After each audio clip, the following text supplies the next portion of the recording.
one of the main themes of my book is not that college itself is a terrible investment, though it's become a less good investment. But the mismatch between expectations and the return on the investment.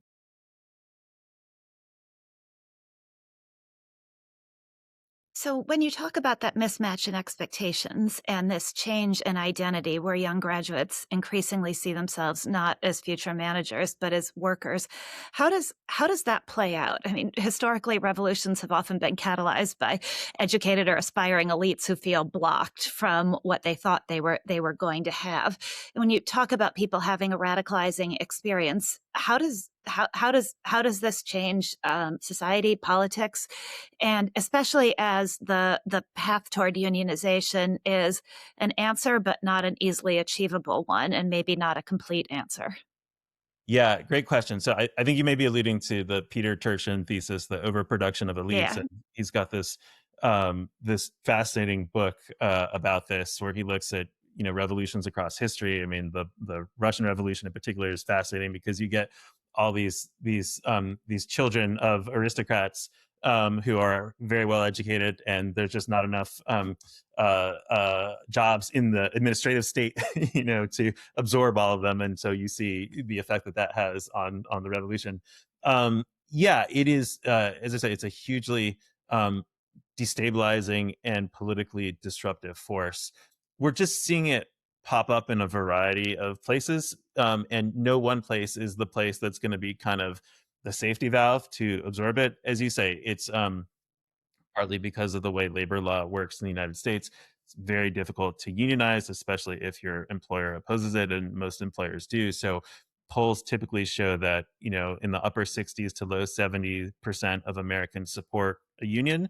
And yet only about 10% of American workers are in a union. So that suggests that there's like a big wedge between demand for a union and the ability to form one. So I think part of the response is clearly like trying to organize a union. We've seen union organizing in some of these industries and companies where we've never seen it before, but clearly that can't be the entirety of the response, just because it's so difficult. And so I think we'll see part of the sort of fallout play out there. Part of it is just sort of increasing friction, confrontation at the workplace that falls short of a union. So I'd point to the tech sector in the past 10 years or so, where, you know, 10 years ago, if you were a web developer, you were very much in demand. You had a lot of labor market leverage. You commanded a very high salary.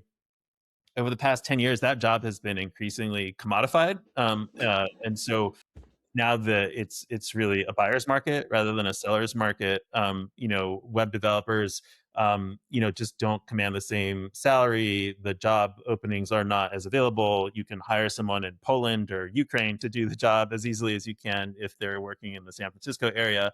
And so we've seen, the Facebooks and Amazon's layoff and Google's layoff tens of thousands of people over the past 3 4 years. And what you just see is like increasing friction in that workplace. You go to town hall meetings and people are just like very aggressively hectoring the CEOs. They're circulating petitions. They're, kind of piling into Slack to voice their dissatisfaction.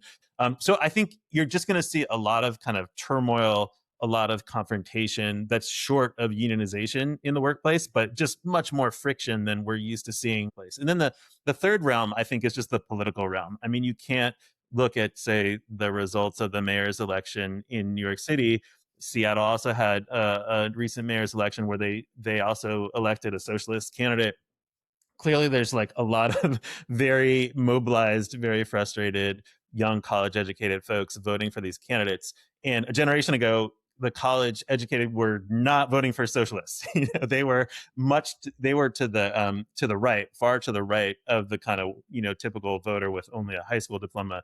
We have really good data now, political science data, public opinion data, showing that college educated folks around 2004 started drifting leftward on economics, and now they actually outflank folks with only a high school diploma on economic questions. They're to the left of them, whereas a generation ago they were like far to the right. So I think you're going to just see this increasingly pop up in elections too. In Democratic primaries, even on the next presidential campaign. I could imagine like a very vigorous debate playing out on these questions, and probably a lot of room for a socialist or socialist adjacent candidate to run in that primary.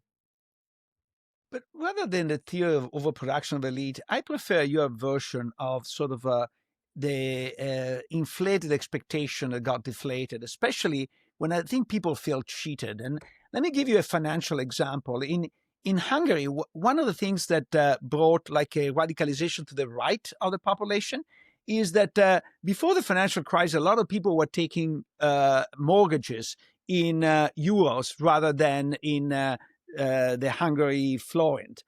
Why? Because the government told them that they would peg the forint, and it was basically the same thing, but the interest rate was much lower.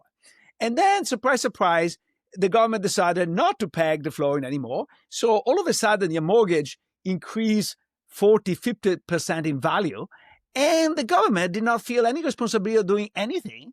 And so the right-wing parties started to say, we need to help those people, started to gain votes and momentum, and that started a radicalization of Hungary. And I feel that we have a generation of people that were told education is priceless.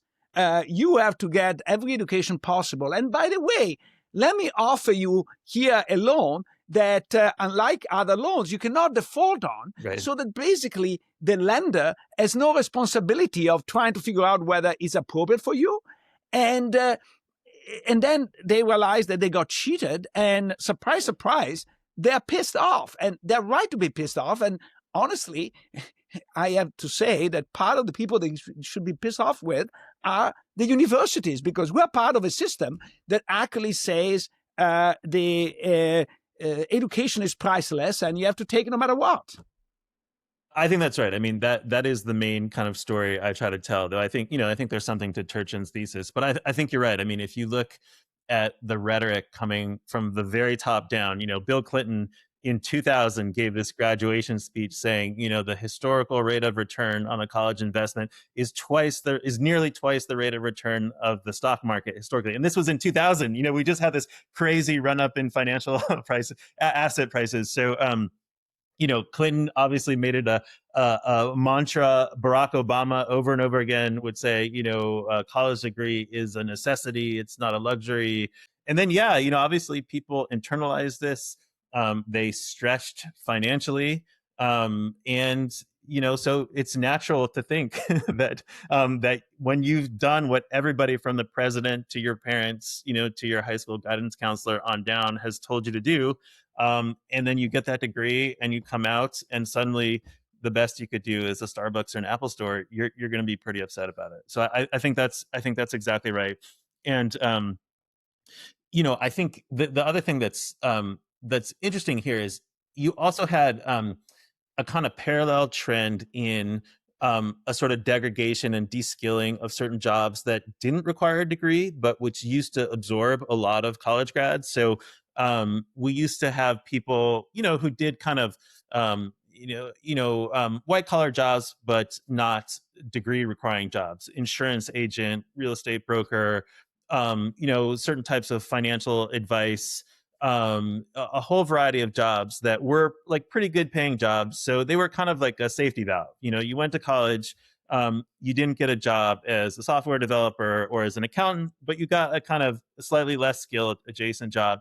And again, the folks at the New York Fed who tracked this had a really interesting data set about sort of good paying non-degree jobs and low paying non-degree jobs. And you see around 2002, 3, the good paying jobs just start going and the low paying jobs, the low paying jobs increase, at a much slower rate, but the good paying jobs really start declining pretty rapidly around 2002, 3, 4, and they just never recover, even 10 years post Great Recession.